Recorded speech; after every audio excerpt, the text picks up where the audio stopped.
जाना ना, तुम मेरे पास होते हो, कोई दूसरा नहीं होता।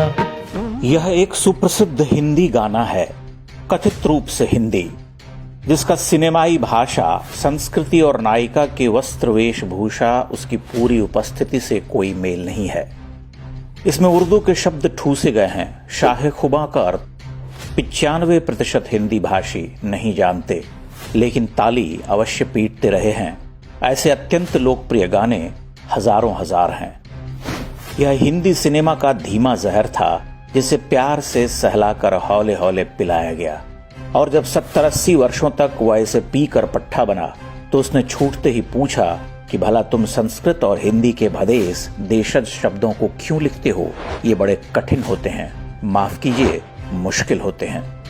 यह काम केवल सिनेमा में ही नहीं हुआ, यह काम साहित्य, पत्रकारिता और आम जनजीवन में भी धड़ल्ले से हुआ। बोलचाल की भाषा के नाम पर उर्दू और अंग्रेजी के शब्द तो खूब ठूसे गए, लेकिन संस्कृत और देशज भदेस शब्दों को तड़ी पार कर दिया गया। मानो किसी ने अपने ही माता पिता से कह दिया हो कि उधर दालान में खटिया पर पड़े रहो, इधर तुम्हारी आवश्यकता नहीं है। आज स्थिति यह है कि हिंदी का एक बड़ा और समकालीन पाठक 2-4 संस्कृत के शब्द देखते ही हाँफने लगता है। उसे लगता है, अरे कितना क्लिष्ट लिखता है यह आदमी।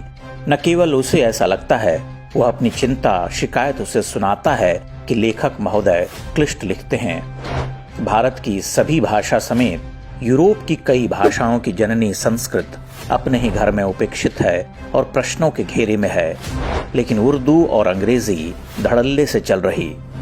फारसी के मुश्किल से मुश्किल शब्दों से परेशान नहीं करते। अंग्रेजी के एलियन शब्द देखकर वह तत्क्षण शब्दकोश खोलकर अपना शब्द भंडार बढ़ाता है, किंतु संस्कृत के शब्दों को जानने का प्रयास नहीं करता। वे शब्द उसे भार जैसे लगते हैं। यह एक असाध्य रोग है, इसका उपचार अति आवश्यक है।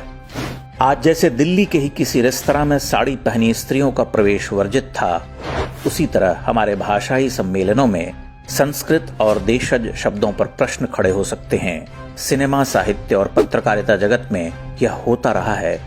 संस्कृत के अति साधारण शब्दों को कठिन की संज्ञा देकर हटा दिया गया। अब थोड़ी जागरूकता आई है तो लोग अपनी धरोहरों को प्रेम सम्मान से देखने लगे हैं, लेकिन उनका रक्षण तभी संभव है जब हम उन्हें अपनी भाषा, अपने साहित्य, बोलचाल में प्रयोग करना सीखेंगे। नदी वही जीवित रहती है जो प्रवहमान रहती है। जिस नदी को बांध दिया जाता है वह धीरे धीरे सड़ने लगती है और एक दिन सूख कर समाप्त हो जाती है। भारत के लोगों को तय करना होगा कि संस्कृत भाषा की महान नदी को बहते हुए देखना चाहते हैं या उसे सड़ाकर सुखाना चाहते हैं।